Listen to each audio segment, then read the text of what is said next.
I was abandoned by my husband while pregnant with twins, penniless, homeless, with nothing but a pregnancy test and the threat of a lawsuit. And then I turned a rundown farm shack into a cheese business that now spans across the American South. I'm Isabel Hart, the woman once called a burden, and this is how I became the CEO of my own life. Before I share my unbelievable journey, let me know where you're watching from in the comments. Hit like and subscribe if you've ever overcome something, whether for your family, your kids, or yourself. Trust me, you're going to want to hear what happens next. The candles flickered against the crystal wine glasses, casting dancing shadows across the white tablecloth. I'd spent 3 hours preparing Nathaniel's favorite meal, beef Wellington with roasted vegetables and that complicated béarnaise sauce he loved. My hands trembled slightly as I smoothed down my green dress, the one he'd bought me for our anniversary last year. In my pocket, the pregnancy test burned like a secret flame. 2 years. 2 years of temperature charts, ovulation tests, and scheduled intimacy that had slowly drained the spontaneity from our marriage. But tonight, finally, I had good news. I heard his key in the lock at 7:43. 13 minutes late, but not unusual for a Thursday. Nathaniel's real estate development firm had been expanding rapidly, swallowing smaller companies across Charlotte like a hungry giant. "Smells good," he said, not looking at me as he set his briefcase on the marble counter. His jaw was tight, the way it got after difficult board meetings. "Rough day?" I asked, pouring him a glass of the Chateau Margaux I'd been saving. He took the glass but didn't drink. "Isabel, we need to talk." Those 4 words. Every spouse's nightmare wrapped in a simple sentence. "After dinner?" I tried, gesturing toward the carefully set table. "Everything's ready and I have something—" "No?" He set the glass down with a decisive clink. "Now." I sank into the chair across from him, my hand unconsciously moving to my pocket. The test crinkled softly. "This isn't working," he said, his gray eyes fixed on a point just past my shoulder. This marriage, it's become a burden." The word hit me like a physical blow. "A burden?" "You don't fit into my world, Isabel. The charity galas, the country club, the business dinners, you're uncomfortable, and it shows. My partner's wives, they have MBAs, they run foundations. You were a nurse who became my office manager. It's not enough anymore." Each word was precise, calculated. This wasn't an emotional outburst, this was a business decision. "I've already spoken to my attorney," he continued. "The house is in my name, as are the investment accounts. I'll give you $10,000 to get settled somewhere. That's generous, considering Georgia law." "Generous?" My voice came out as a whisper. 7 years of marriage, and you're offering me severance pay?" He finally looked at me then, and I saw it. Nothing. No pain, no regret, just mild irritation that this conversation was taking longer than scheduled. "You knew who I was when you married me," he said. "Ambition requires sacrifice. You're not a sacrifice I'm willing to make anymore." I stood up so fast the chair scraped against the hardwood. My hand closed around the pregnancy test in my pocket. "I'm pregnant, Nathaniel." The words hung in the air between us. His face went through a series of expressions: shock, calculation, and finally, cold resolution. "No," he said simply. "You're not. Not with my child. I've been careful." "Careful? We've been trying for 2 years." "You've been trying. I had a vasectomy 6 months ago." The room tilted. I gripped the edge of the table. "That's impossible. Last month you said—" I lied. He stood, straightening his tie. "I'm staying at the Ritz tonight. You have 2 weeks to vacate. Any attempt to claim pregnancy will be met with a paternity test demand and a countersuit for fraud." He picked up his briefcase and walked toward the door. At the threshold, he paused. "The BMW lease is in my name, too. Leave the keys on the counter." The door closed with a soft click. I stood there, still gripping the table, staring at the elaborate dinner growing cold. Then I pulled out the test. 2 pink lines, clear as day. My knees buckled and I slid to the floor, the test clattering across the hardwood. In the morning, I'd have to figure out how to disappear from a life I'd spent 7 years building. But right now, all I could do was sit on my kitchen floor, one hand on my stomach, whispering to the tiny life inside me that somehow, impossibly, existed. "I don't know how," I told the cluster of cells that would become my children. But I promise you, we'll be okay. The candles continued to burn, wax pooling on the tablecloth, until one by one they guttered out. The bus smelled like diesel fumes and broken dreams. I pressed my face against the cool window, watching Charlotte's skyline disappear into the humid haze. 22 weeks pregnant, no health insurance, and $9 my name after buying the bus ticket. That was my new reality. Linwood, Tennessee, population 2,847, hadn't changed much since I'd left for nursing school 10 years ago. The same faded Coca-Cola sign still hung crooked on Henderson's general store. The same pickup trucks circled the town square like bored sharks. Even the gossip, I'd soon learn, had remained remarkably consistent. My grandmother's house had been sold 3 years ago to pay for her nursing home care, but her friend Dolly still ran the Bluebird Cafe on Main Street. She took one look at me, designer jeans I couldn't afford to replace, swollen feet stuffed into flats, and a belly that announced my situation before I could, and her face did that thing Southern women perfect, judgment disguised as sympathy. "Well, Isabel Hart," she said, refilling my water glass for the third time. "Heard you married some fancy developer up in Charlotte. Reckon that didn't work out?" "No, ma'am," I said, focusing on the scrambled eggs I couldn't afford but desperately needed. It didn't. The whisper started before I'd even finished breakfast. By evening, everyone in Linwood knew that the girl who'd gotten above her raising had come crawling back, pregnant and abandoned. The only rental I could afford was a rundown cabin on Sawmill Road, right next to the abandoned juvenile detention center that locals claimed was haunted. The first night, I discovered the cabin's quirks. A toilet that only flushed if you held the handle down while standing on one foot, windows that wouldn't close completely, and a colony of mice that had claimed the kitchen cabinets as sovereign territory. I sat on the moldy mattress, counting my money again, trying to make the math work. It didn't. The next morning, I swallowed my pride and walked the 3 miles to town. My feet were too swollen for that distance, but gas was a luxury I couldn't afford. The Waffle House was hiring, but the manager took one look at my belly and suddenly remembered they'd just filled the position. The Dollar General, the hardware store, even the gas station. Same story, different excuses. It was nearly dark when I passed the farmer's market, where a woman about my age was loading unsold vegetables into an ancient pickup truck. Her overalls were patched with fabric featuring tiny dancing skeletons, and her hair was tied back with what appeared to be a bread bag twist tie. "You're Isabel," she said. It wasn't a question. "I'm June. We had biology together junior year. You threw up during the fetal pig dissection." "That was morning sickness," I admitted. "I just didn't know it yet." She laughed, a genuine warm sound that made something in my chest unclench. "Well, that explains why you dropped out. Here, help me with these boxes. Can you lift things?" "I'm pregnant, not broken," I said, grabbing a crate of green beans. That's how it started.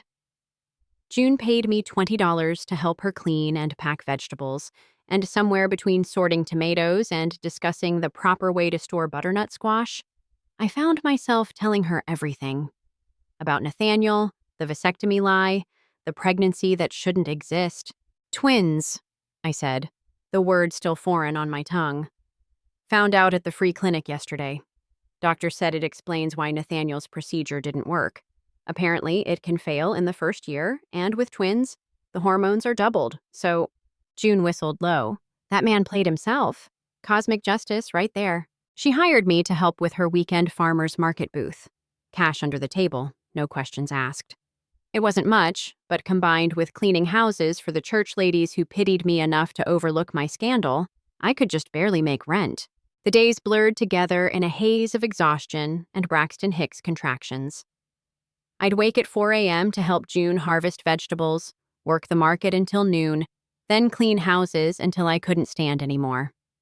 At night, I'd lie on that moldy mattress, hands on my growing belly, and tell my babies about the life we'd have someday.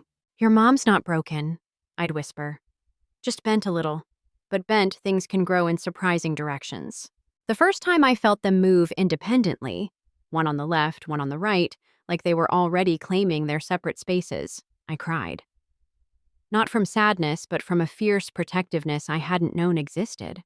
Week 28 arrived with a heat wave that made the cabin feel like a sauna. I was sorting June's eggs when the first real contraction hit, dropping me to my knees. "That didn't look like Braxton Hicks," June said, already reaching for her keys. "It's too early," I gasped, but my body had other plans. The 20-mile drive to regional medical felt like hours. June ran 3 red lights and created new curse words while I tried to breathe through contractions that shouldn't be happening yet. We screeched into the emergency room just as my water broke, flooding June's passenger seat. "I'm sorry about your truck," I managed between contractions. "Isabel Hart," June said, gripping my hand as they wheeled me away. "You apologize for one more thing and I'll deliver these babies myself in the parking lot." As they rushed me to labor and delivery, I heard her on the phone, rallying people I hadn't even realized cared. Sometimes you have to fall all the way to the bottom to discover you're not falling alone. The NICU was a universe of soft beeps and softer whispers. Ellie came first at 11:47 p.m., 3 pounds and screaming, a fighter from her first breath. Aurora followed at 12:03 a.m., silent and blue, requiring immediate intervention. The nurses moved like choreographed dancers, efficient and calm, while my world split into 2 tiny incubators. 33 weeks is good, Dr. Martinez said, her voice carefully modulated. Their lungs need support, but they're fighters. I reached through the porthole to touch Aurora's impossibly small foot. Her skin was translucent, showing every vessel, every sign of life flowing beneath. Beside her, Ellie's monitors beeped steadily, as if she was already protecting her sister. "I need to fill out the birth certificates," a clerk said, appearing with a clipboard. "Father's name?" The question I'd been dreading. I thought of Nathaniel, probably asleep in his king-sized bed, unaware that his daughters had just entered the world. The vasectomy he'd thought would erase any complications had failed, just like our marriage. "Unknown," I said. The clerk's pen hesitated. "Are you sure? We can—" "Unknown," I repeated, my voice stronger. "Their last name is Hart." June appeared in the doorway carrying a gas station coffee and a grocery bag. "Brought you some real clothes. That hospital gown makes you look like a drunk ghost." She'd been there all night, sleeping in the waiting room chairs, fielding calls from the farmer's market family that had somehow become mine. "The Mennonite ladies sent casseroles," she continued, unpacking the bag. "Mrs. Chen from the Chinese restaurant brought soup. Even cranky Mr. Henderson asked if you needed anything from the store." She paused, studying my face. "You okay?" I looked at my daughters, hooked to machines I couldn't afford, fighting battles I couldn't fight for them. "The bill," I whispered. June, I can't I?" "Already handled. The hospital has a charity program and Pastor Williams is organizing a fundraiser. Turns out having twins in the NICU makes even the gossipy church ladies forget you're a scandalous unwed mother." Aurora's oxygen levels dipped, and 2 nurses materialized instantly, adjusting settings with practiced ease. I watched, helpless, as they worked to help my baby breathe. "She's okay," one nurse assured me. "Just needs a little extra help. Totally normal for 33-weekers. Normal. Nothing about this was normal. I was supposed to be planning nurseries in a Charlotte mansion, not sitting in a rural Tennessee NICU, watching my daughters fight for every breath. But as I sat there in that plastic chair, something shifted. The life I'd planned was gone, scattered like ashes.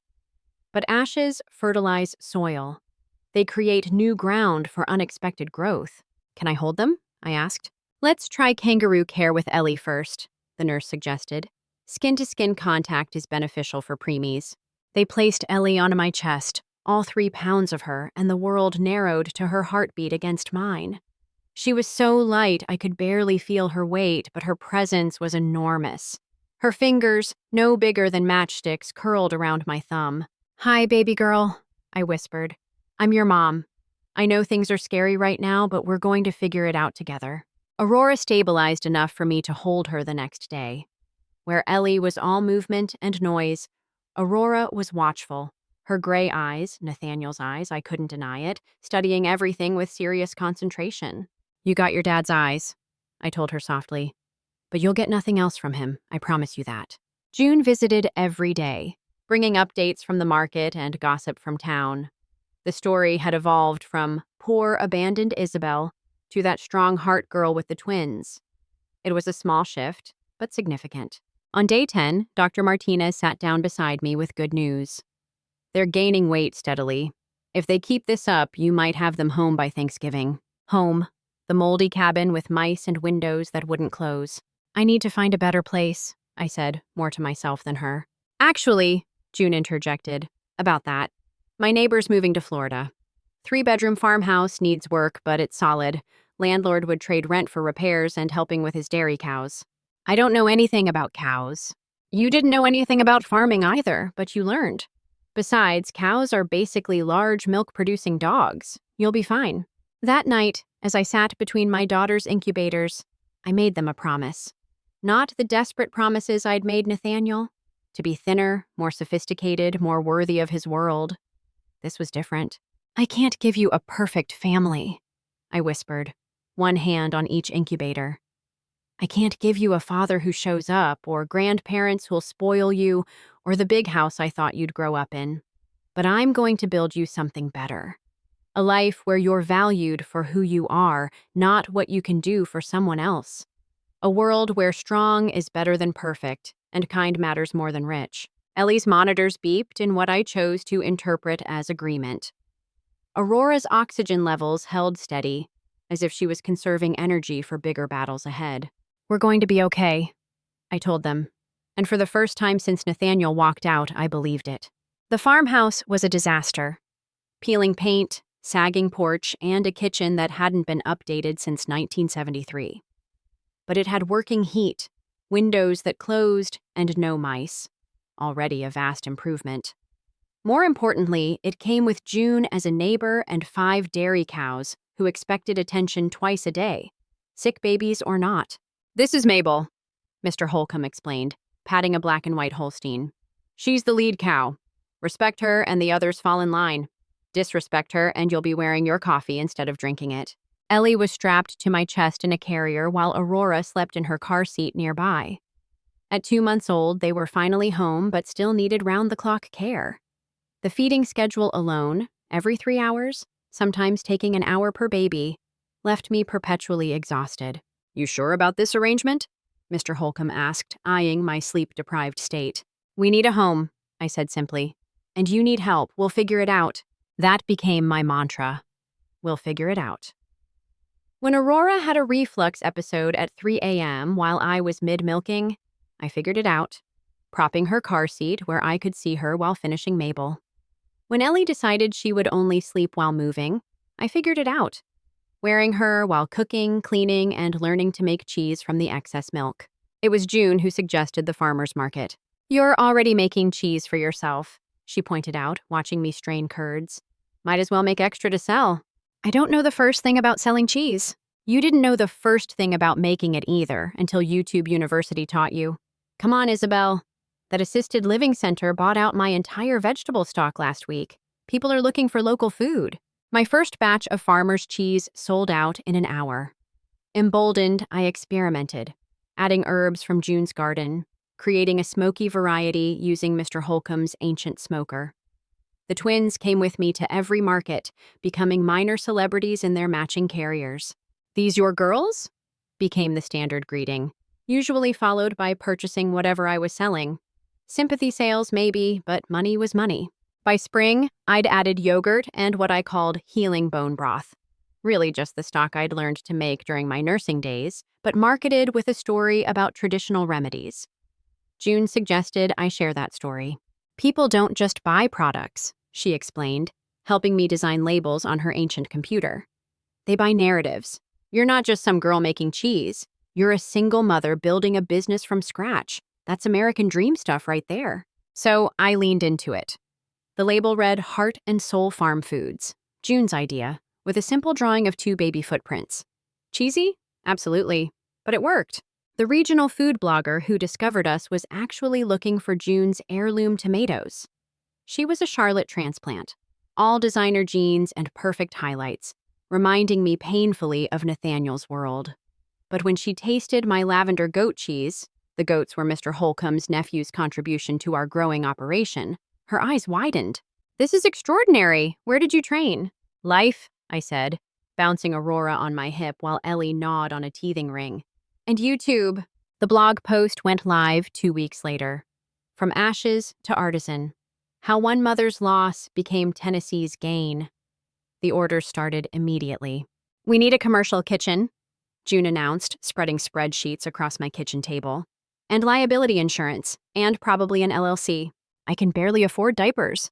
That's why I wrote this grant application." She slid papers toward me.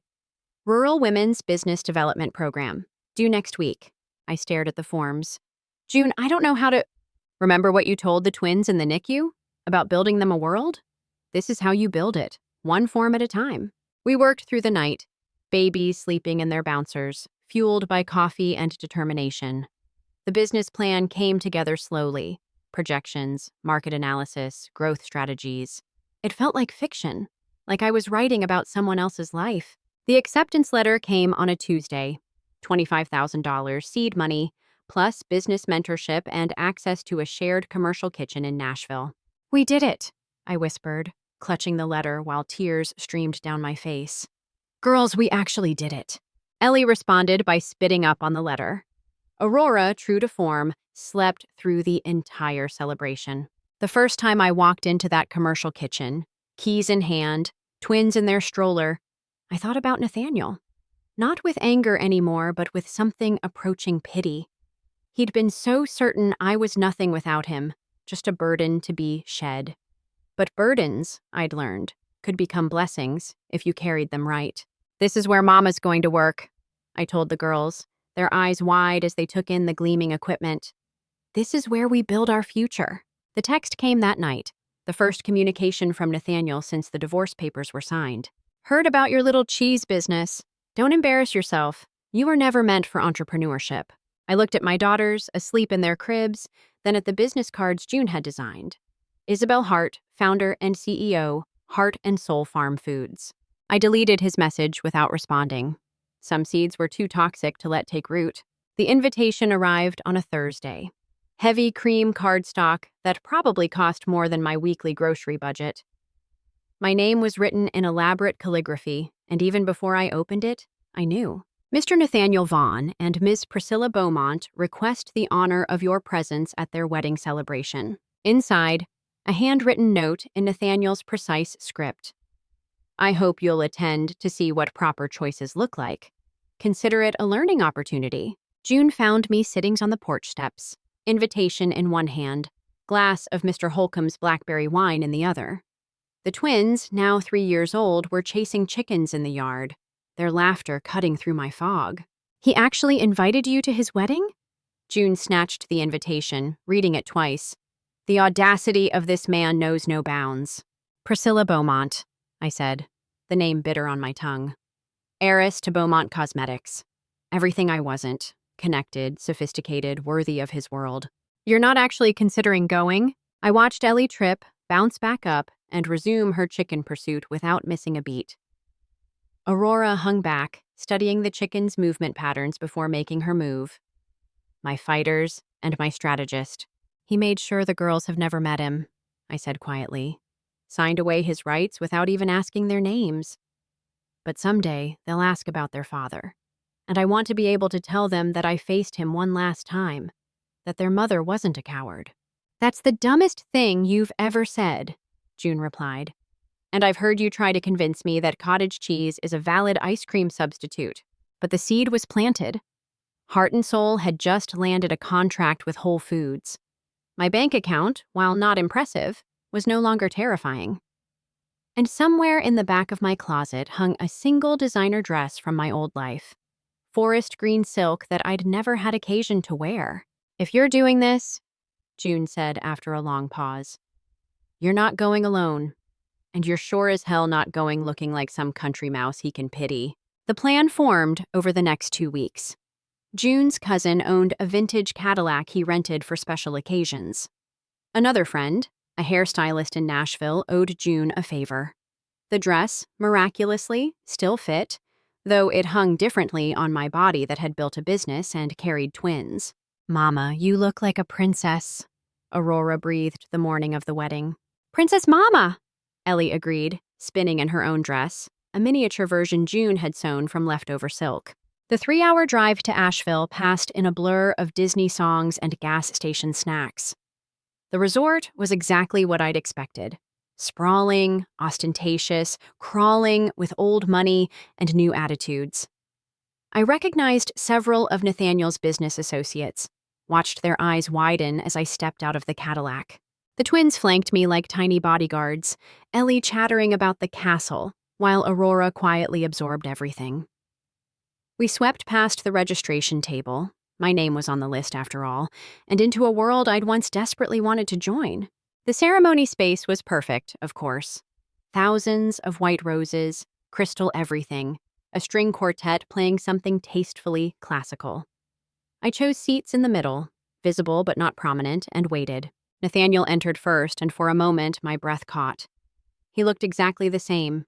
Gray suit, impeccable. Hair precisely styled. That confident stride that once made me feel protected. Now I saw it for what it was. A performance, as carefully orchestrated as this wedding. Priscilla was everything I'd imagined. Blonde, willowy, gliding down the aisle like she was floating. Her dress probably cost more than my annual revenue. She was perfect for him, a matching set of beautiful, empty dolls. "Is that Daddy?" Aurora whispered, her voice carrying in the hushed space. I'd shown them pictures, explained in age-appropriate terms why he wasn't in our lives. But this was the first time they'd seen him in person. "Yes, baby," I whispered back. "He looks boring," Ellie announced, not bothering to whisper. A ripple of uncomfortable laughter spread through nearby guests. Nathaniel's head snapped toward us, and I watched the color drain from his face as recognition hit. Not just me, but 2 small girls who were unmistakably his. Aurora had his eyes, his jawline.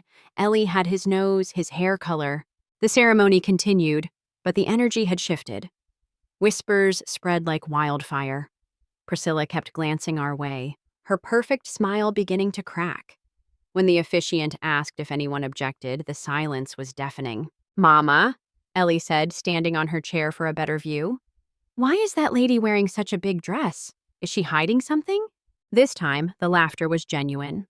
Even some of Nathaniel's stuffy business partners cracked smiles. I tried to shush her, but the damage was done. The fairy tale was tainted with reality. We left during the reception, after making one strategic pass through the cocktail hour.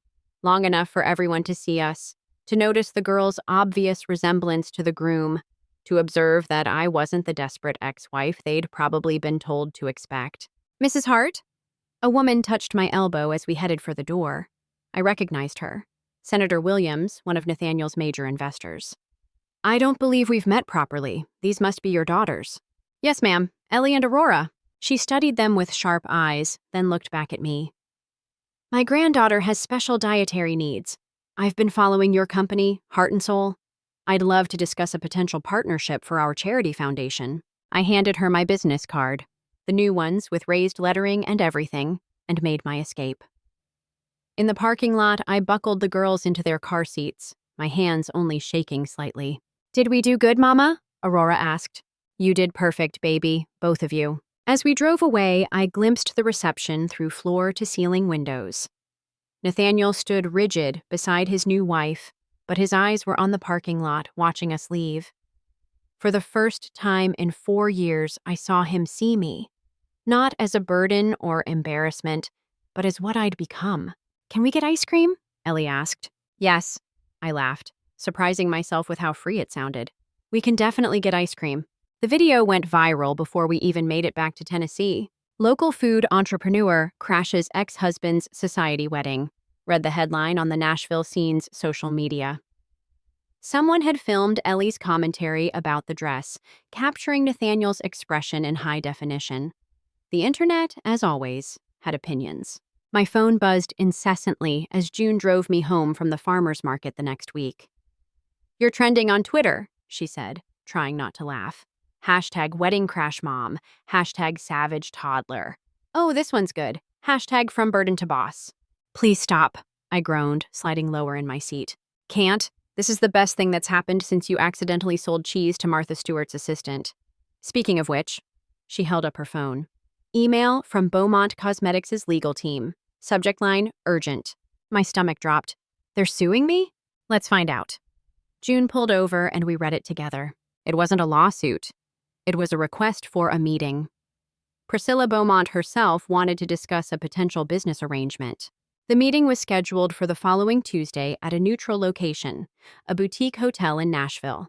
I arrived early, the girls safely with June, wearing my only business suit and the confidence I'd built selling cheese to skeptics. Priscilla swept in 20 minutes late, but somehow made it seem like I was the one off schedule.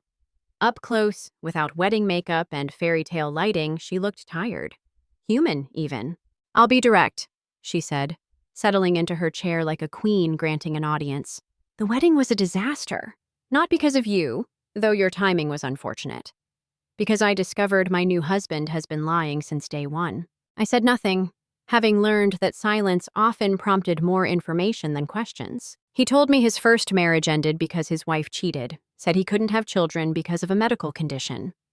Painted himself as this wounded soul who just needed the right woman to heal him. She laughed bitterly.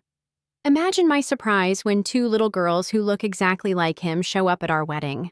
"I never cheated," I said quietly. "I know, I hired an investigator. Also discovered some interesting financial irregularities in his business dealings. Did you know he's been claiming the twins as dependents on his taxes? Despite having no contact and paying no support?" The room tilted. "He what?" "Oh yes.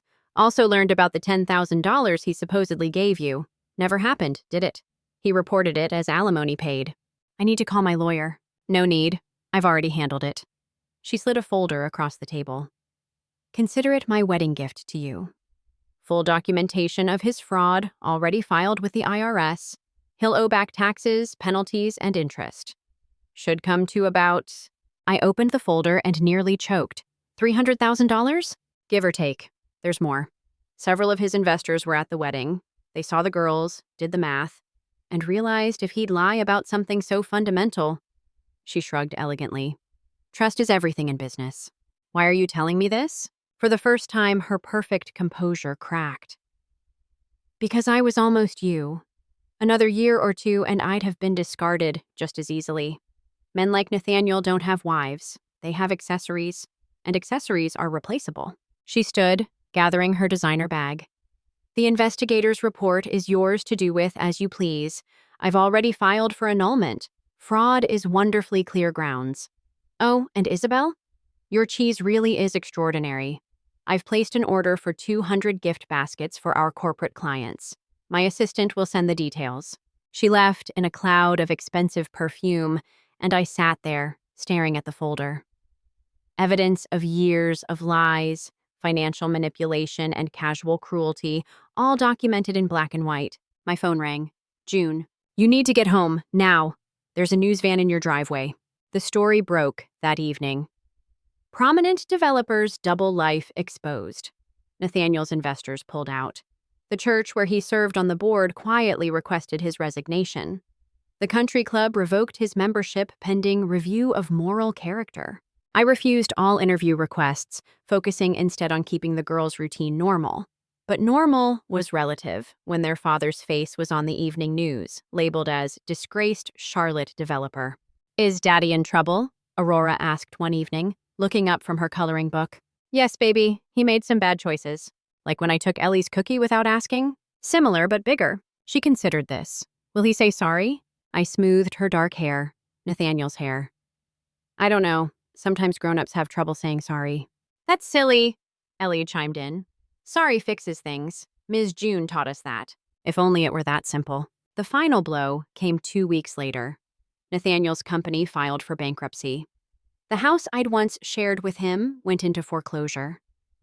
The BMW he'd been so proud of was repossessed from the country club parking lot, in full view of his former peers. Senator Williams called personally.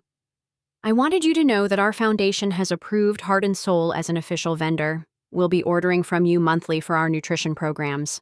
"Senator, I appreciate that, but I don't want charity." "My dear, this isn't charity. This is business." You provide quality products at fair prices. The fact that you do so while raising two delightful young ladies alone just proves you're the kind of entrepreneur we should support. After I hung up, I sat on my porch, watching the girls play in the yard. 4 years ago, Nathaniel had called me a burden, said I'd never fit into his world. He was right. I didn't fit into his world of lies and appearances. I'd built my own instead. My phone buzzed. A text from an unknown number. I almost deleted it, then saw the preview. "This is Nathaniel." Against my better judgment, I opened it. "You destroyed everything." I looked at my daughters, laughing as they chased fireflies in the gathering dusk. At my house, crooked, but mine. At the heart and soul delivery van parked in the drive, ready for tomorrow's orders. I typed back, "No, I just told the truth." Then I blocked his number and went to catch fireflies with my girls. The collapse happened faster than anyone predicted. Within 3 months of the wedding disaster, Nathaniel Vaughn went from Charlotte's golden boy to its most notorious cautionary tale. I heard about it in pieces, through June's network of gossip and the occasional news article. His investors didn't just pull out, they sued. Turns out, when you lie about your personal life so extensively, people start questioning your professional integrity too. And when they dig deeper, forensic accountants found 3 sets of books. June read from her phone over morning coffee. 3. Who even has time for that level of deception? I focused on braiding Aurora's hair, trying not to react. The girls didn't need to see their mother gloating over their father's downfall. Even if part of me, the part that remembered being called a burden, felt a vicious satisfaction. "Mama, you're pulling," Aurora complained. "Sorry, baby." I loosened my grip, smoothing the braid. "There, all done." Ellie bounced into the kitchen, already dressed but with her shirt on backward. "Can we go see the new goats today?" "After deliveries," I promised. We'd expanded the farm operation, adding dairy goats to supplement the cheese business. The twins had named them all after Disney princesses, which made for interesting conversation at the farmer's market. My phone rang. Unknown number, Charlotte area code. I almost didn't answer, but something made me pick up. "Isabel, this is Margaret Vaughn, Nathaniel's mother." I nearly dropped the phone. In 7 years of marriage, I'd met his mother exactly twice. She'd made it clear both times that I was beneath her notice. "Mrs. Vaughn," I managed. "I need to see my granddaughters." The words hung in the air. Ellie and Aurora looked up, sensing the shift in atmosphere the way children always do. "I'm sorry, what?" "I've been unaware of their existence until recently. Nathaniel told me you'd lost the pregnancy. Seeing them at the wedding was quite a shock." Her voice cracked slightly. "I've since learned the truth about many things." I stepped onto the porch, closing the door behind me. "He's had 4 years to tell you. Why now?" "Because I'm dying." The words were matter of fact, brittle. "Pancreatic cancer. 6 months, maybe less. And I've just discovered that my son is a stranger to me. But those girls, they're my blood, my legacy. I'd like to meet them, just once." Everything in me wanted to say no. This woman had treated me like dirt, had raised the man who'd thrown me away. But I thought about my own grandmother, how I'd treasured every moment before she passed. "I'll think about it," I heard myself say. "That's all I ask. I'm staying at the Hermitage Hotel in Nashville, room 412. She paused. "Isabel, I'm sorry for all of it." She hung up before I could respond. I told June everything that evening while the girls played with the goats. She whistled low. "That's heavy. What are you going to do?" "I don't know. They have a right to know where they come from, but you don't want them hurt." "Exactly." The decision was taken out of my hands the next day when Margaret showed up at the farmer's market. She looked nothing like the imposing woman I remembered. Cancer had whittled her down to sharp angles and translucent skin. But her eyes, Nathaniel's eyes, Aurora's eyes, were still fierce. She approached slowly, using a cane, designer clothes hanging off her diminished frame. Customers parted, sensing drama. "Grandmother?" Aurora said suddenly, studying a photo book we'd made about families. She looked up at Margaret, then at the picture, connecting dots with that uncanny intuition she'd inherited. Margaret's composure shattered. "Yes," she whispered. "I'm your grandmother." Ellie, never one for subtlety, marched over. "Why haven't we met you before?" "Because I was stupid," Margaret said simply. "And sometimes stupid takes a long time to fix." I watched, ready to intervene, as she slowly sat on a market crate, bringing herself to their eye level. She didn't try to hug them or overwhelm them with emotion. She just talked, answering their questions with surprising honesty. "Is Daddy really in trouble?" Aurora asked. "Yes, he made bad choices." "Why?" Margaret considered this. "I think because I taught him that being important mattered more than being good. That was my bad choice." They talked for an hour while I handled customers, June running interference when needed. By the end, Ellie was showing Margaret her favorite goat, Princess Jasmine, who had an attitude problem, and Aurora was explaining our cheese-making process with scientific precision. Could I see them again?" Margaret asked as she prepared to leave. "I know I have no right, but—" "Sunday dinner," I interrupted, surprising myself. 4 o'clock, bring dessert." Her eyes filled. "Thank you." She came every Sunday after that, for 3 months. She taught the girls piano on our battered upright, told them stories about their ancestors, edited for age appropriateness, and slowly became Mimi instead of grandmother. She also told me about Nathaniel's complete breakdown. "He's living in a studio apartment in Gastonia," she said one evening, after the girls were in bed. "Working at a used car lot, drinking too much. I tried to help, but he won't speak to me. Says I chose you over him." "You chose them," I corrected. "Your granddaughters." Same thing in his mind. You're all tangled together. His failure, his shame, his loss. He can't separate it. That's his problem, not mine. She smiled sadly. "No, it's not.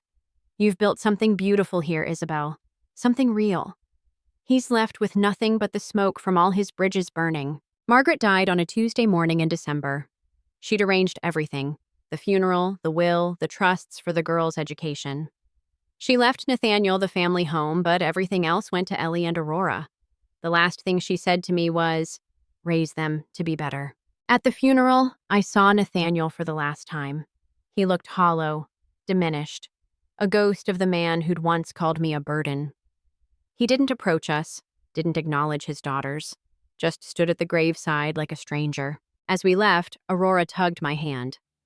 "Mama, why does Daddy look so sad?"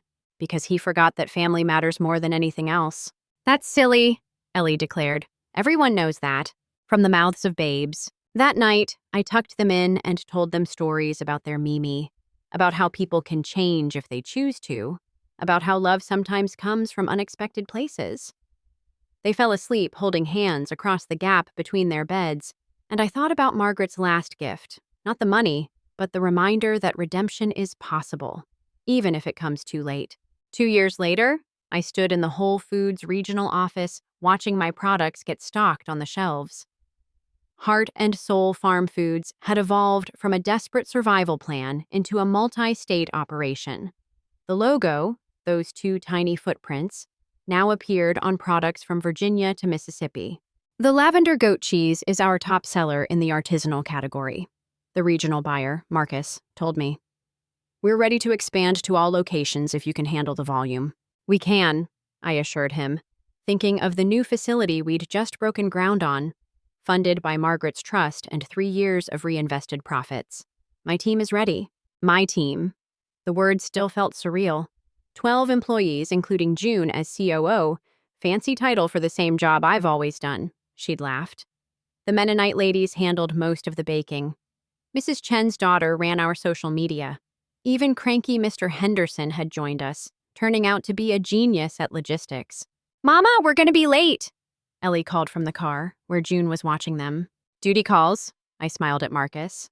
"My daughters have a school presentation." "About the business?" "About perseverance. Their teacher assigned family heroes." I tried not to tear up.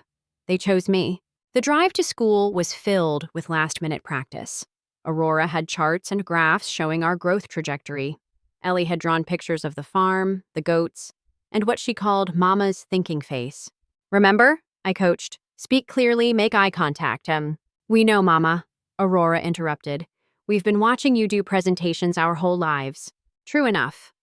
They'd attended more business meetings than birthday parties in their early years, sleeping in carriers while I negotiated with suppliers, playing quietly while I learned QuickBooks. Their presentation was perfect, if slightly unconventional. Ellie opened with, "Our hero is our mom because she was really sad, but then she got awesome." Aurora followed with a detailed explanation of sustainable farming practices and small business development. She could have given up when Daddy left, Aurora said matter-of-factly, but she didn't. She made cheese instead. The teacher looked startled. The other parents shifted uncomfortably. But my girls stood tall, proud of their story. And now, Ellie concluded, she teaches other moms how to be awesome too. That was the part that mattered most. The small business incubator we'd started, offering commercial kitchen space and mentorship to other women starting over. 12 graduates so far, all building their own dreams from ashes. After school, we drove to the old cabin on Sawmill Road. I'd bought it from the landlord last year, unable to let go of the place where we'd started over. The girls ran to the tire swing Mr. Holcomb had hung from the old oak, their laughter echoing across the field. My phone buzzed. Unknown number, but I recognized the area code. Hello, Nathaniel. Silence, then. How did you know? Lucky guess. I watched Aurora push Ellie on the swing, both of them fearless. What do you want? I saw the Forbes article. From Farm to Table. How Heart and Soul Revolutionized Regional Food Systems. His voice was different, older, tired. Congratulations. Thank you. I also saw the foundation you started, the Margaret Vaughan Fund for Single Mothers. Your mother was a complicated woman, but she understood redemption. The fund honors that. Another long pause. Do they ask about me? The question I'd been expecting for years. Sometimes, I tell them the truth. That you made choices that took you away from us. That people sometimes lose themselves and have trouble finding their way back. That's generous. That's honest. What do you want, Nathaniel? I want to know if there's any chance. To meet them. To maybe be some small part of their lives. I've been sober for 8 months. Got a real job, accounting for a nonprofit. I'm in therapy. I know I have no right to ask. You're right, you don't. I kept my voice steady, watching my daughters play. But this isn't about rights. It's about what's best for them. I understand. I'll ask them. If they want to meet you, we'll arrange something supervised. Public place, 1 hour. If it goes well, we'll see. That's more than I deserve. Yes, it is. But my daughters deserve the chance to make their own decisions about their father. I won't take that from them the way you took it from yourself. I hung up and joined the girls at the swing. Hey, loves, we need to talk about something. We sat on the porch steps, the same steps where I'd read his wedding invitation years ago. I explained that their father had called, that he wanted to meet them if they were interested. Aurora, ever analytical, asked 20 questions about logistics and expectations. Ellie wanted to know if he'd finally say sorry. I don't know, baby. He might not. You don't have to decide now. Will you be there? Aurora asked. Every second. Then okay, Ellie decided, but if he's mean, we're leaving. Deal. 2 weeks later, we met at a park in Nashville. Nathaniel looked nothing like the man who'd walked out on us. Humbled, gray at the temples, wearing clothes from Target instead of tailored suits. He stood when he saw us, hands visibly shaking. Ellie, Aurora, I said formally. This is your father. Hi, Aurora said carefully. You look nervous, Ellie observed. Are you scared of us? Terrified, he admitted. You're much more impressive than I imagined. They talked for exactly 1 hour. About school, the farm, their favorite books. He didn't try to buy their affection or make excuses. When Ellie asked why he left, he said, because I was selfish and wrong. As we prepared to leave, Aurora asked, will we see you again? That's up to your mom and you, he said, looking at me for the first time. I'll respect whatever you decide. In the car, the girls were quiet. Then Ellie said, he's not as scary as I thought. Just sad, Aurora added, like Mimi was before she got better. Do you want to see him again? They exchanged one of their twin looks. Maybe, Aurora said, but not too much. We're pretty busy. I laughed, surprising myself. They were right. We were busy. Busy living, growing, building. The man who'd called me a burden had become barely a footnote in our story. That night, after the girls were asleep, I sat on my porch with a cup of tea, looking out at the land that had healed us. The old cabin, the barn where I'd learned to milk cows, the commercial kitchen where heart and soul had truly begun. 10 years ago, I'd lost everything. But loss, I'd learned, was just another word for space. Space to grow in unexpected directions. space to become who you were meant to be. My phone lit up with the text from June. Tomorrow's market is sold out. Again, you better be ready for that Today Show interview next week. I smiled, thinking of how far we'd come. From ashes to ivy, climbing toward the light, stronger for having grown through concrete. We're more than ready, I texted back. We've been ready all along. In their room, one of the girls stirred, murmuring in their sleep. I went to check, finding them holding hands across the gap between their beds, just as they had the night Mimi died. My fierce girls, my greatest accomplishment, my reason for everything. I'd promised them a world where they were valued for who they were. Looking at their peaceful faces, I knew I'd kept that promise. And tomorrow, we'd keep building it, one day at a time.